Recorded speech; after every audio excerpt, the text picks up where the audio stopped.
उत्तर महाराष्ट्रातील कानाकोपऱ्यातील राजकीय, सांस्कृतिक, क्रीडा, शैक्षणिक, आर्थिक, आध्यात्मिक, सामाजिक व गुन्हेगारी वृत्तांचा आढावा देणारं न्यूज चॅनल म्हणजेच ब्रेकिंग न्यूज लाईव्ह नाशिक। आम्ही दाखवतो देशाची सत्य परिस्थिती।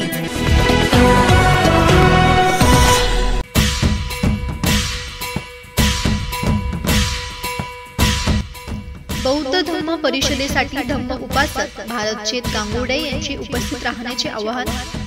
युद्ध नवे बुद्ध हवे, चलो बुद्ध की ओर।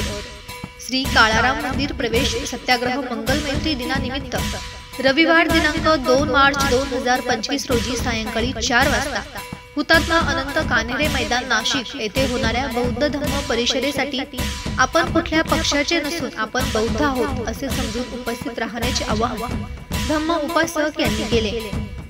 या बौद्ध धम्म परिषदेसाठी 11 ते 12 विविध देशातील बौद्ध धम्मगुरू उपस्थित राहणार असल्याने बौद्ध धम्म परिषदेस ऐतिहासिक महत्त्व प्राप्त झाले आहे। सांस्कृतिक कार्यक्रम म्हणून महाराष्ट्राचे लोकप्रिय धडाकेबाज महागायक साजनजी बेंद्रे, शिंदेशाही बाणा, लयबाळ आलं माझ्या दुबळ्या पोराला, फेम महागायिका मंजुषाताई शिंदे, मला तुझ्या रक्तामधला भीम पाहिजे, फेम महाराष्ट्राच्या महागायिका भाग्यश्रीताई इंगळे, गावामध्ये गाव आहे ते महू गाव व सारेगमप फेम धडाकेबाज गायक संतोषजी जोंधळे यांचा धम्मगीत गायनाचा कार्यक्रम सुद्धा आयोजित केला आहे।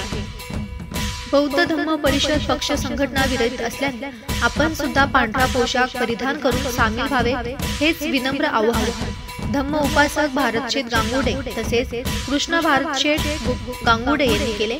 या कार्यक्रमाचे अध्यक्ष केंद्रीय सामाजिक न्याय राज्यमंत्री रामदास आठवले असून यांच्या सोबत महाराष्ट्राचे मुख्यमंत्री देवेंद्र फडणवीस, उपमुख्यमंत्री एकनाथ शिंदे, अजित पवार यांच्यासह अनेक केंद्रीय मंत्री तसेच विविध पक्षातील पदाधिकारी उपस्थित राहणार आहेत।